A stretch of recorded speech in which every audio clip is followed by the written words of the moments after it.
Docente, buenas tardes. El día de hoy vamos a presentar lo que es el avance del portafolio número 1 del curso de Individuo y Medio Ambiente. En tal sentido voy a presentar a los integrantes del grupo con quienes hemos desarrollado el presente tema. Quien es mi persona, el alumno Antonio Flores Quispe, mi compañera Gisela Analí García Rivas, mi compañero Gianmarco Corazarcos, todos ellos alumnos del primer ciclo de la carrera de Derecho de la Universidad Tecnológica del Perú.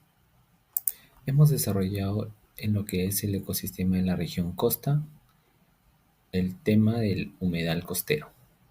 Como primer punto vamos a dar a conocer el objetivo. Presentamos el presente ecosistema que es el humedal costero a fin de dar a conocer, ¿no?, la importancia del ecosistema para la población, el tipo de ecosistema que es, los factores que presenta este ecosistema, los factores bióticos, abióticos y su biodiversidad entre la flora y la fauna. Los recursos naturales, como son los renovables, no renovables, la población y las actividades que se desarrollan en dicho ecosistema. Como segundo punto, vamos a los datos generales. El ecosistema se encuentra diseminado por toda la costa del Perú. Son zonas de tierra generalmente plana, cuya superficie se inunda de manera permanente y al recubrirse regularmente de agua, el suelo se satura, quedando provisto de oxígeno y dando lugar a dicho ecosistema. Tiene una longitud de 3.080 kilómetros y una superficie de 56.769.34 hectáreas, que va desde los manglares de Tumbes hasta las lagunas de Ite, en Tacna. Dicho territorio recubre el 0.04% de todo el territorio nacional. Como tercer punto, vamos a hablar de la importancia de este ecosistema. Se trata de un ecosistema muy valioso, que ofrece diversos servicios fundamentales, así como se destaca su capacidad de regular y almacenar agua destinada para el consumo humano. También actúan como barrera para los vientos intensos y las tormentas. Dicho ecosistema también alberga una diversidad de formas de vida, ello entre la flora y la fauna, como ya se ha mencionado. Ahora doy pase a mi compañera.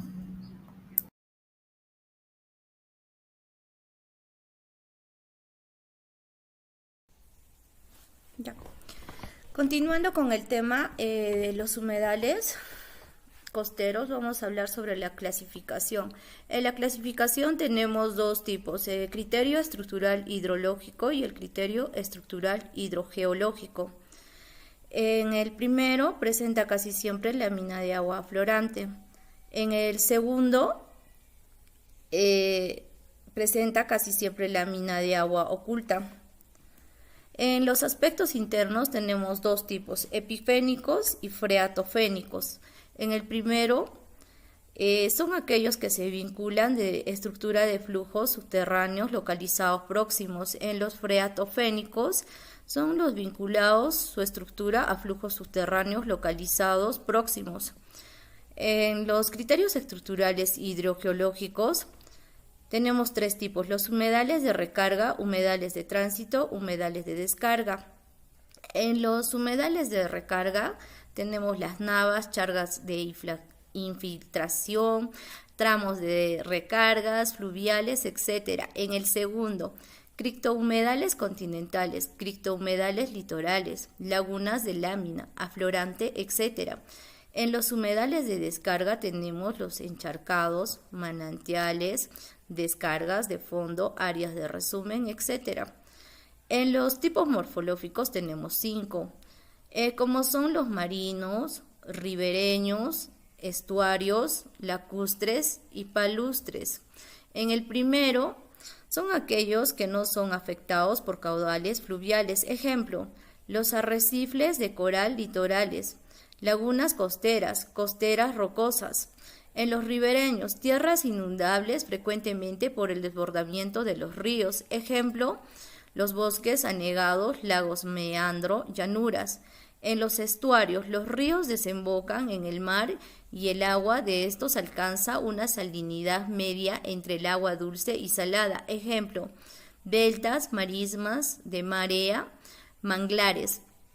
En las lacustres, estas son zonas cubiertas de agua permanentemente con baja circulación, ejemplo, lagos, glaciales, de volcanes, lagunas en general. En los palustres son aquellas que contienen casi permanentemente agua como las marismas, ejemplo, pantanos de papiro, ciénagas.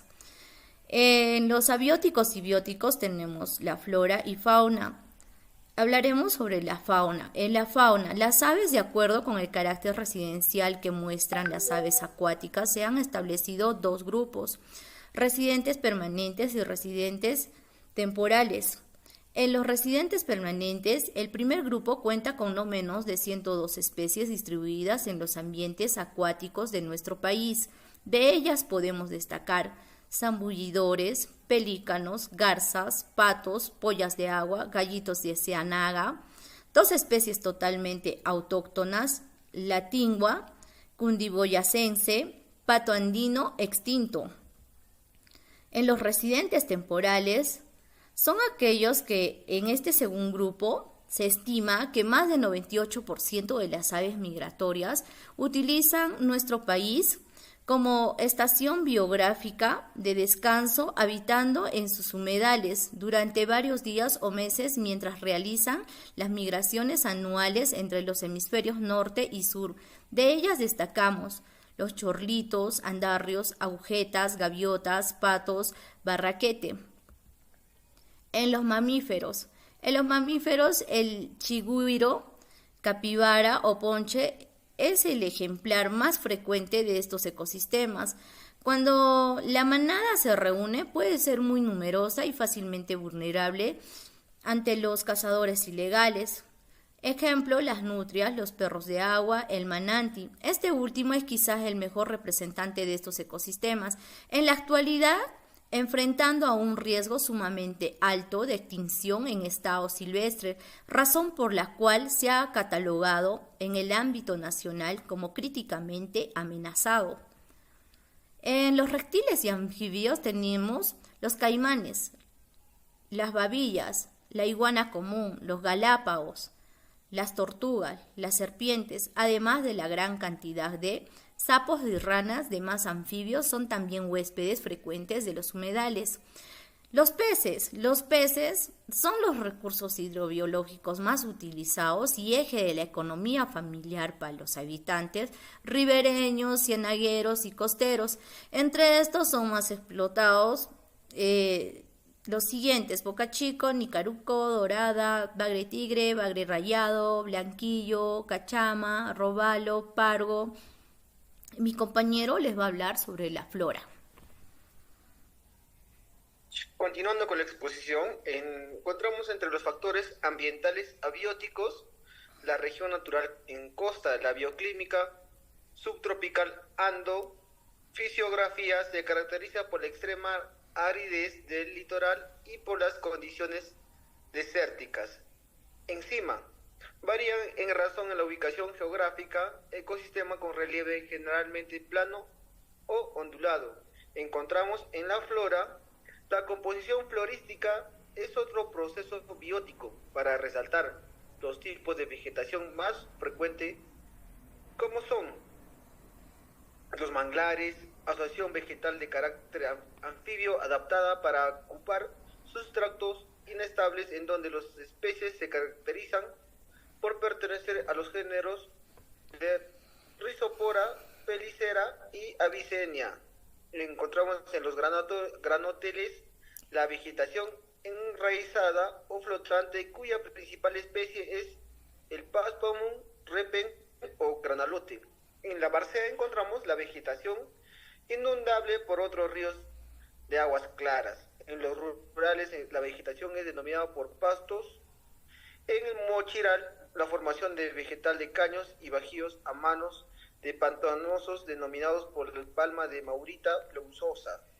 En los bosques de galerías encontramos la vegetación arbórea con varios extractos que se desarrollan a lo largo de los ríos y los caños. A lo que pudimos ver con una breve descripción de la diversidad biológica de los humedales, deben agregarse otros grupos que son muy importantes, como los insectos, como los fitoplancton, los zooplancton, organismos unicelulares microscópicos que flotan en el agua, invertebrados acuáticos y terrestres, entre hongos y bacterianos. En los recursos naturales, los humedales costeros son ecosistemas que se encuentran en la zona de contacto entre la tierra y el mar, que esto abarcan de Tumbes hacia Tacna, y que albergan una gran diversidad de especies y recursos naturales. Algunos de recursos naturales que se pueden encontrar en las humedales costeros del Perú, como el agua dulce, los peces, los crustáceos, los moluscos, las algas, las plantas acuáticas, las aves migratorias, maderas, sal y minerales. Estos recursos tienen un valor ecológico, económico, social para la comunidad locales en el país. Un dato curioso, el junco es una de las plantas características de los humedales costeros y actualmente representa el recurso vegetal más importante que brindan estos ambientes a la población locales. Esta planta se utiliza para más que nada hacer artesanía en la confección de cestos y bolsas. En las actividades que se desarrollan en la zona encontramos la agricultura, la ganadería, la extracción del junco como carrizo y otros recursos, el ecoturismo, la investigación científica. Asimismo, en las conclusiones y reflexiones, los humedales costeros son ecosistemas muy importantes para la sociedad y biodiversidad, pero también están amenazados por diversas actividades humanas que nosotros mismos generamos en las contaminaciones. Según algunos artículos científicos, se pueden identificar algunos impulsores de cambio que afectan a los humedales costeros del Perú, como el crecimiento urbano, el agrícola y la contaminación, el cambio climático, la sobrepoblación de recursos, entre otros. También se pueden proponer algunos medios de conservación y gestión sostenible, como la educación ambiental en los centros educativos, en las universidades, dirigiendo como charlas, en la participación ciudadana, la investigación científica, el monitoreo y la restauración ecológica. Muchas gracias, mis y compañeros.